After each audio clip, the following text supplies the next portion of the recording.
ministre d'État au développement rural. Rana Salama, ministre d'État à la décentralisation. Sénateur Jean-Jacques Racoutunier, ministre d'État à l'industrie et au monde. César Rabénou, ministre des Affaires étrangères.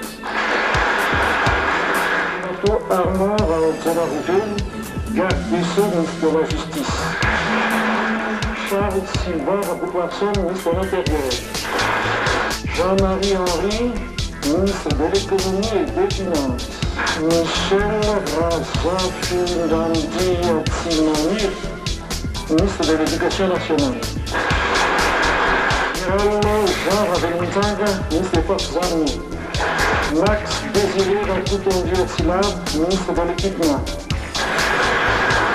Joseph Dieudonné Rakoudouzo, ministre des Affaires sociales. Nananda, ministre du Travail, de l'Emploi et de la Prévoyance sociale. Henri Raniliakson, ministre de la Culture. Émir Rakoudouzo, ministre des Transports et de la Météorologie. Mananzara, ministre des Postes et des Télécommunications. Sanomé, ministre délégué. Claude Rosta Andreas, ministre délégué à la production agricole. Sénateur Tsialitra, ministre délégué à l'élevage. Salim Zayab, ministre délégué à l'industrie et à l'artisanat. Sénateur Ex-China, ministre délégué à l'environnement et aux eaux et forêts. Sénateur Mani Razadel, ministre délégué au développement urbain. Sénateur Ferdinand Razakeli, ministre délégué à la sécurité. Sénateur Jacques Simon, ministre délégué à l'enseignement secondaire et à l'éducation. Sénateur Auguste Pareil, ministre délégué à la jeunesse et au sport. Sénateur Roger Goum, ministre délégué à l'énergie.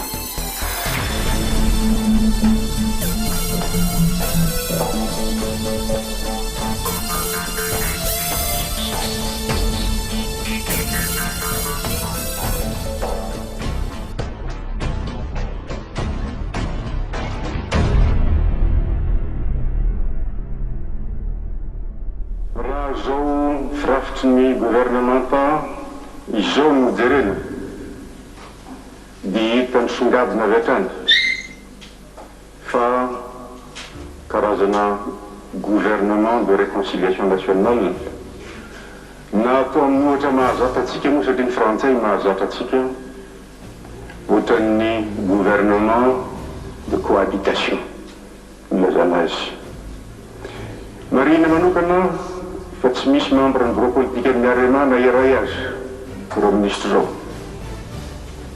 ary ataoko fa tsy misy membre ny bureau politique amin'ny MSM ihany koa ireo antoko-mpanohitra manisany nanolotra sy nakasitraka nandramatoa prime ministre mirary soa sy fahombiazanao anao andramatoa prime ministre mitantana an'izany gouvernementa izany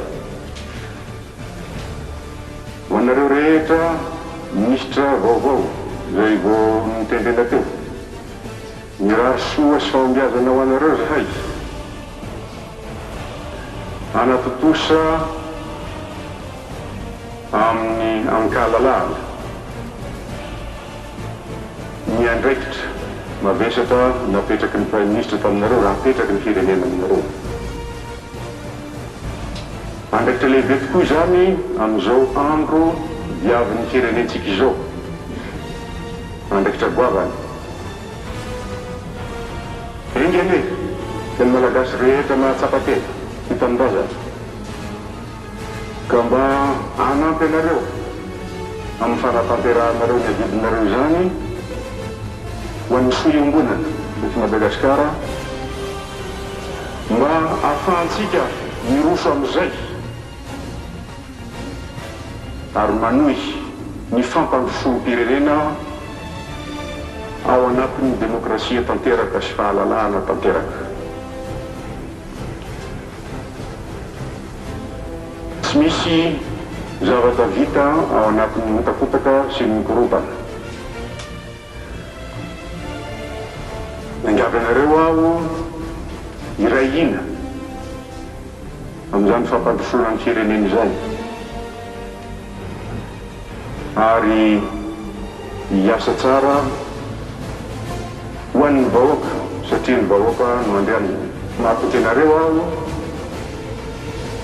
hitarika ny gouvernemanta, hitarika ny vahoaka, hiverina ao amin'ny firaisan-kina ao anatin'ny fampahalemana sy ao anatin'ny fifankatiavana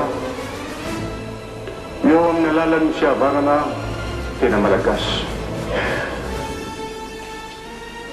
Tsy ny amboa adidy ianareo fa nanaiky amin'izany adidy mavesatra zany izao andro sarosarotra izao, kanefa mino marimarina aho fa raha ny malagasy rehetra tsy akanavaka no manoana anareo amin'ny asa anareo dia ho tafavoaky ty firiny ty fitsika ity zany ny finoako tanteraka. Ny tanjona zany dia ny fanaovana lalampanorena araky ny tiavan'ny vahoaka tokony ny fahefana rehetra azy, lalampanorenana vaovao ao anatin'ny fotoana faran'izay foy araky izay azo atao, dia atolotra amin'ny fitsapahan-kevim-bahoaka na référendum izany lalampanorenana na constitution zany satria ny vahoaka ny tompony fahefana.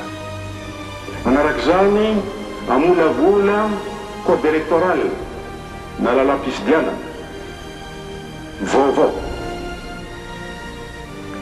mba ahafahana manatanteraka ankalalahana tanteraka eny na iantsona ny mpanao gazety vahiny rehetrarehetra sy mipijery azy fanaramaso zany élection rehetra zany, na ny élection législative na ny fifidianana solombavam-bahoaka zany, na ny fifidianana vondrom-bahoaka tsinjaram-pahefana zany, na ny fifidianana filohan'ny république zany, ankalalahana tanteraka nanaovantsika an'izany ary ao anatin'ny zany code électoral vaovao zany nanaovantsika an'izany.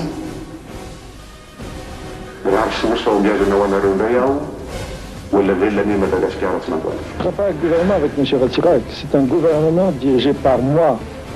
Je pourrais paraphraser l'un de vos hommes politiques en disant lui c'est lui, moi c'est moi. Obtenir le consensus après ce qui s'est passé devient de plus en plus difficile. Quelle est sa composition? Elle sera un peu plus technique et moins politique si vous voulez, parce que très certainement il n'y aura que des ministres tout neufs, tout nouveaux.